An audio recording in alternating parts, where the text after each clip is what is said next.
Have you ever sat in meditation, determined to find peace, only to be swarmed by more thoughts than you knew you had? Have you ever wondered why illusions and wandering thoughts seem to multiply the moment you try to quiet the mind? Welcome back to the channel, my friends. I'm glad you're here. Today we'll explore one of the most persistent challenges for practitioners of any tradition: why illusions, or mental fabrications, are so difficult to remove, and how understanding their nature can help us work with them skillfully. Two main ideas will frame our journey. First, illusions are not intruders from outside. They are the mind's own creations, shaped by habit, memory and desire. Second, the harder we fight them directly, the more strength we often give them. True freedom comes from understanding and dissolving their roots, rather than wrestling with their shapes. Imagine sitting down to meditate. The room is quiet, the cushion is comfortable, the intention is pure. Within moments, the mind begins its parade: an unfinished conversation, a plan for dinner, a regret from years ago, a fantasy about the future. You push one thought away, and three more arrive. The frustration grows. This is the moment many give up, thinking they are uniquely bad at meditation. In truth, this is simply the mind revealing how it always operates, only now you're still enough to notice. Illusionists persist because they are deeply conditioned. From childhood, we've been collecting impressions, words, images, sensations, and linking them into patterns. When a current experience touches one of these patterns, the mind responds automatically, spinning stories before we've even realized it. If you've ever smelled a familiar perfume and been flooded with memories, you've seen this in action. Multiply that by every sensory input you receive, and you have the constant hum of inner fabrication. One reason these illusions feel so compelling is that they borrow elements from reality. A pure fantasy might be easy to dismiss, but most wandering thoughts contain fragments of truth: faces you know, places you've been, feelings you've actually had. The mind stitches these fragments together, and the result feels believable enough to hold your attention.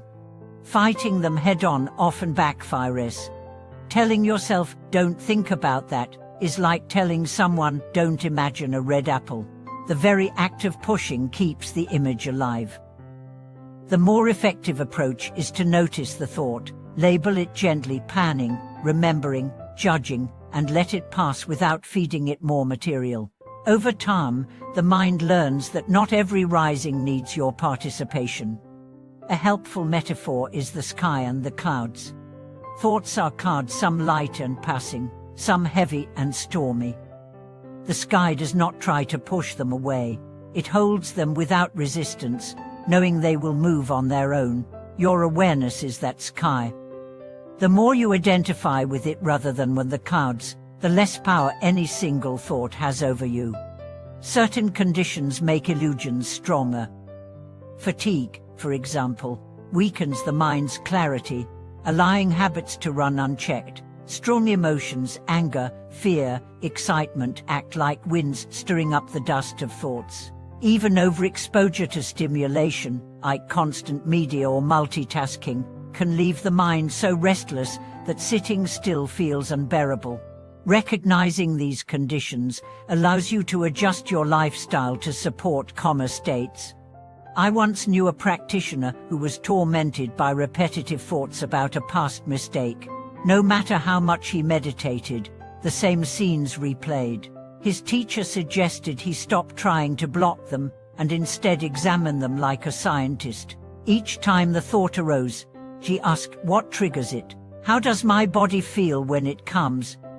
Does it change if I just watch it without judgment?" Within months, the thought still appeared, but it had lost its grip. Eventually, it faded on its own. Not because he forced it away, but because he stopped feeding it energy.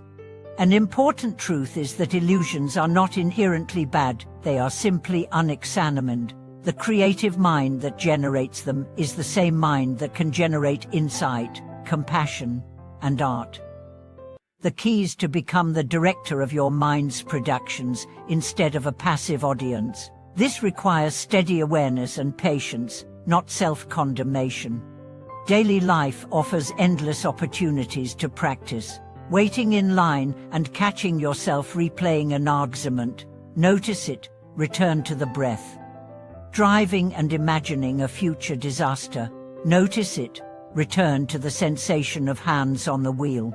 Mid-conversation and already rehearsing your reply, notice it, return to listening.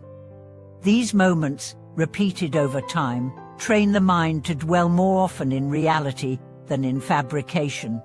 Illusions are hard to eradicate because they are part of the fabric of human consciousness. The goal of practice is not to destroy them all, that would be like trying to stop the wind, but to see them clearly enough that they no longer carry you away. When you can watch a thought arise and vanish without clinging, you are already free, even if the thoughts keep coming. So as we close, remember the persistence of illusions is not a sign of failure, it's a sign that you are paying attention. Every time you choose awareness over automatic reaction, you loosen their hold. Over weeks, months, and years, this loosening becomes spatiences, and spatiences becomes peace. I'd love to hear about your own work with wandering thoughts. Have you found any techniques that help you see through them without getting entangled? Share your insights in the comments, they might be exactly what someone else needs today.